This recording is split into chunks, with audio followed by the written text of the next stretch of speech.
Russia's defense ministry says Moscow has been attacked by 3 Ukrainian drones overnight. Authorities said 2 crashed into a building complex after being jammed electronically, while another was shot down on the city's outskirts. No one was injured. It's the latest in a series of drone attacks on Russian soil that the Kremlin has blamed on Ukraine.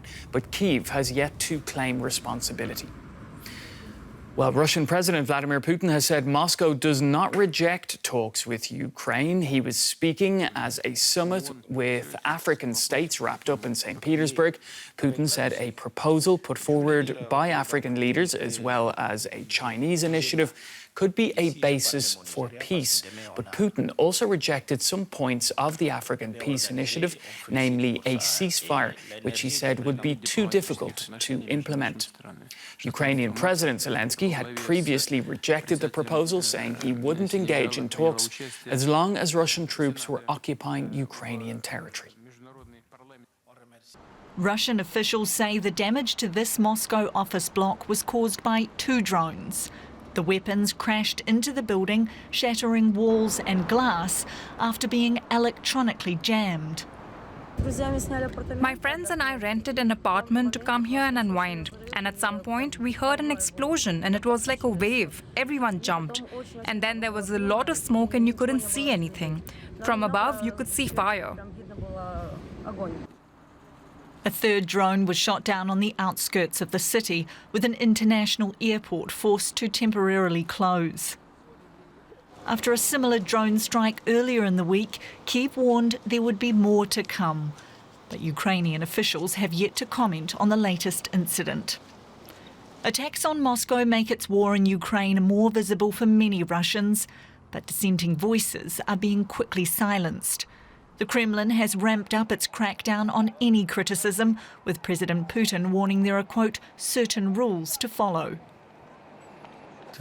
It's the year 2023, and Russia is engaged in an armed conflict with a neighbour. And I think that there should be a certain attitude towards people who harm us inside the country.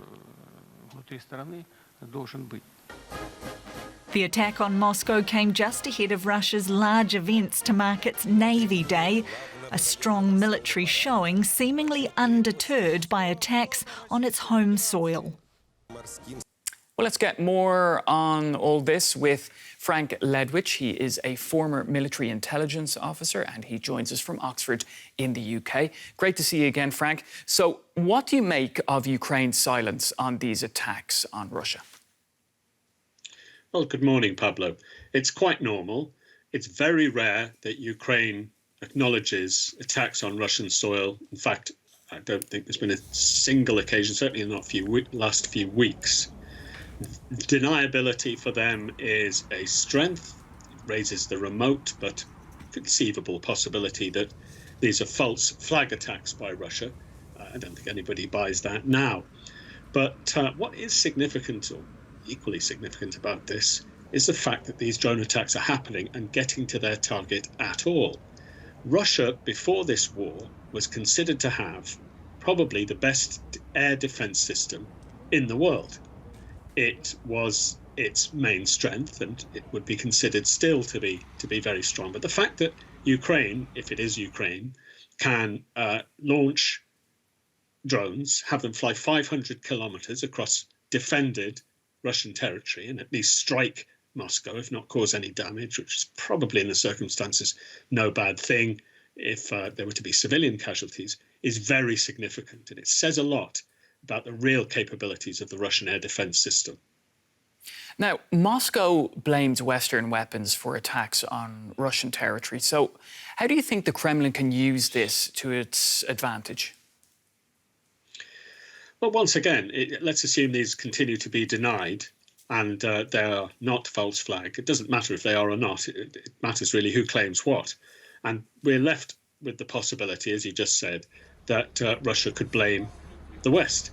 I'm not aware of any RPAS, remotely piloted aerial systems, which drones is to you and me, which have been designed to strike at that range. Now, they may have been delivered and we haven't heard about them. It's possible. There are weapons within the Ukrainian arsenal, which Ukraine has constructed, and it's struck Russian air bases in the past. So this leaves open the possibility for an escalatory declaration by Moscow and a lateral escalation in due course. So in a sense, it does leave Moscow with some options on the political level. Like I say, on the military level, it says a lot about what NATO could do, for example, if things were to turn very bad. But let's hope that's not going to happen. It almost certainly won't. But yes, I mean, Russia can easily blame the West. We'd need a bit more specificity than we have now, though. What are these drones? Who gave them? And some physical evidence. Even then, we couldn't trust it, of course.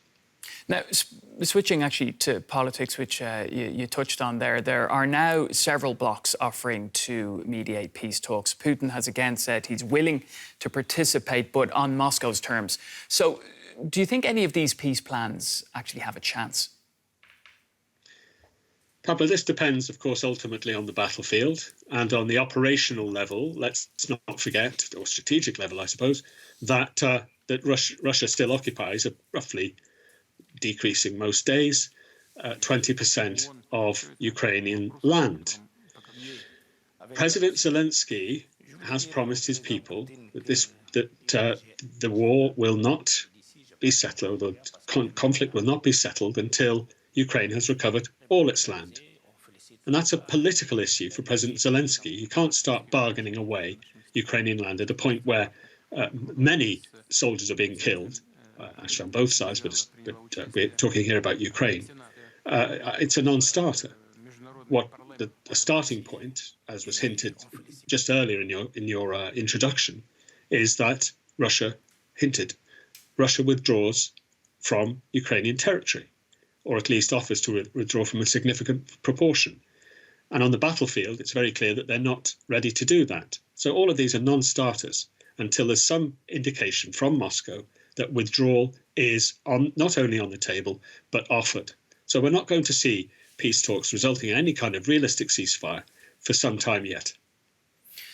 Thanks, Frank. Military analyst Frank Ledwich. Thanks, Pablo. All the best.